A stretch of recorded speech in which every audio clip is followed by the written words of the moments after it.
Deməli, 30-cu test tapşırığına baxaq. Haydi, Weinbergə aiddir. Deyir, 200 nəfərdən ibarət olan populyasiyada Time-da genetika bölməsində 30-cu test tapşırığına baxırıq. Deyir, 200 nəfərdən ibarət olan populyasiyada qadın və kişilərin sayı bərabərdir. Əgər kişilərin 10-u daltonik olarsa, bu populyasiyada olan daltoniklərin ümumi sayını tapın. Deməli, deyir ki, 200 nəfərdən ibarət populyasiyada qadın və kişilərin sayı bərabərdir. Onda mən yaza bilərəm. Deməli, 100 dənə qadın var, 100 dənə də kişi var. Çünki 200 nəfər cəmi deyir adam var və deyir olan populyasiyada qadın və kişilərin sayı bərabərdir. Deməli 200 nəfər insan varsa bunun 100-ü qadındır, 100-ü kişidir. Əgər kişilərin 10-u daltonik olarsa, bu populyasiyada olan daltoniklərin ümumi sayını tapın. Deyir kişilərin nə qədəri 10-u daltonik olarsa. Deməli 100-dən 10.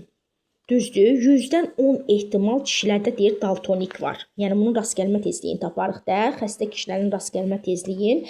Deməli hər 100 kişidən elə bil ki 10-u xəstədir də, elə çıxır. Əgər kişilərin deyir 10-u daltonik olarsa, bu populyasiyada olan daltoniklərin ümumi sayını tapın. Deməli daltonizm X üstü deməli kiçikdir. Yəni X xromosomu ilə ilişikli keçən xəstəlikdir.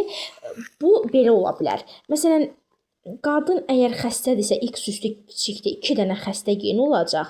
Ya bu xəstəliyə görə daşıyıcı ola bilər, ya da bu xəstəliyə görə sağlam ola bilər. Bax, bu xəstə qadındır. Daltonizmə görə. Çünki daltonizm X xromosomu ilə resessiv keçən ilişikli bir xəstəlikdir. X böyükdir, X kiçikdir. Nədir? Bu daşıyıcıdır. Daltonizmə görə daşıyıcı qadın, bu isə sağlam qadın. Bax, bura yazaq xəstə. Dişi işarəsini belə qoyaq. Daşıyıcı qadın, bir də sağlam qadın. Aha, sağlam qadın. Kişilərdə 2 versiya olacaq. Olacaq X kiçikdir, Y, bir də X böyükdir, Y. Yəni, ya xəstə kişi olacaq, xəstə kişi. Ya da olacaq sağlam kişi daltonizmə görə. Yəni daşıyıcılıq daltonik X-la keçən resessiv xəstəliklərdə hansı ki hemofiliyadır, daltonizmdir, bir də əzələ atrofiyasıdır. Yəni bax bunlar X-la ilişikli keçən xəstəliklərdə kişi heç vaxt daşıyıcı ola bilməz. Ya xəstə olacaq, ya da sağlam olacaq. Çünki bunda bir dənə X geni var. Həmin o X geni də ya xəstə geni daşısa, xəstə kişi olacaq. Sağlam geni daşısa, həmin xəstəliyə görə olacaq sağlam kişi. Amma fikir verək, qadında 2 dənə X xromosomu var, düzdür? Bax, bu da xəstə geni daşısa, bu da xəstə geni daşısa, deməli xəstə qadın, xəstə qız. Biri sağlam geni, biri xəstə geni daşısa, olacaq daşıyıcı qız. Hər ikisi də sağlam fenotip daşıya bilər, daltonizmə görə olacaq sağlam qız və yaxud da ki, qadın. İndi, deyir, onu daltonik olarsa, bu X üstü kiçik daltonizm.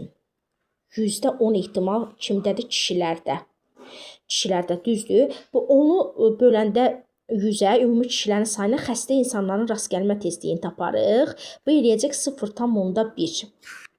Və 0,1-i mən burada faizə çevirməliyəm. Çünki faizlə hesablama aparacam. 0,1-i 100%-ə vuranda, deməli, bu eləyəcək 10%. 10%. İndi bizim lisədə nə? Deməli xəstə kişinin faizi 10-dur. İndi xəstə kişinin sayını tapmalıyam.